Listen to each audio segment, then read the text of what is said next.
ಬಳ್ಳಾರಿಯ ಜನರ ನೆಮ್ಮದಿಯನ್ನು ಕೆಡಿಸಿದ್ಯಾರು? ಬಳ್ಳಾರಿಯಲ್ಲಿ ಕೆಲವರು ಸತ್ಯ ಹರಿಶ್ಚಂದ್ರರ ಥರ ಮಾತನಾಡ್ತಾರೆ. ಶಾಸಕರ ದರ್ಪದ ಅಹಂಕಾರದ ಪರಮಾಧಿಕಾರವ. ಆಂಧ್ರ ಸಿನಿಮಾ ಸ್ಟೈಲ್ ಒಂದು 20 ಗಾಡಿ ತಗೊಬಂದು ಸಿಗರೇಟ್ ಸೇರ್ತ ಬ್ಯಾನರ್ ಕಟ್ಸ್ತಾ ಇದ್ರು. ಎಲ್ಲ ಕಾರಣ ಯಾರು? ಇದಕ್ಕೆ ಪ್ರಚೋದನೆ ಕೊಟ್ಟವರು ಯಾರು? ಕಾರಣ ಇರತಕ್ಕಂಥದ್ದು ಎರಡೂ ಕಡೆ ಗ್ಯಾಂಗ್, ರೆಡ್ಡಿ ಗ್ಯಾಂಗ್ಗಳು ಅಂತ ಹೇಳ್ಬೋದು.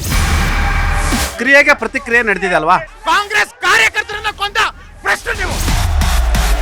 ನಾರಾ ಭರತ್ ರೆಡ್ಡಿನ ಅರೆಸ್ಟ್ ಮಾಡಿ ಅಂತಿದ್ದಾರೆ. ಕಾನೂನು ನಿಮ್ಮ ಅಪ್ಪನ ಮನೇಲಿ ಇದೆಯಾ ಇಲ್ಲ ನಿಮ್ಮ ಪಾಕೆಟಲ್ಲಿ ಕೂತಿದೆ ಕಾನೂನು? ಕೇಂದ್ರ ಬಂದು ಪಾಕಿಸ್ತಾನದಲ್ಲಿದೆ, ಇಲ್ಲಿ ರಾಜ್ಯ ಸರ್ಕಾರ ಮಾತ್ರ ಇಂಡಿಯಾದಲ್ಲಿದೆ.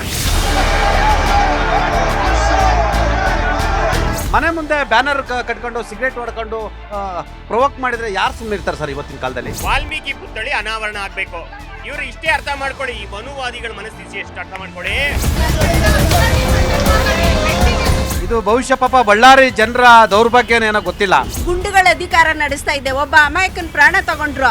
ಗೃಹ ಮಂತ್ರಿ ಏನ್ ಮಾಡ್ತಾ ಇದ್ದಾರೆ?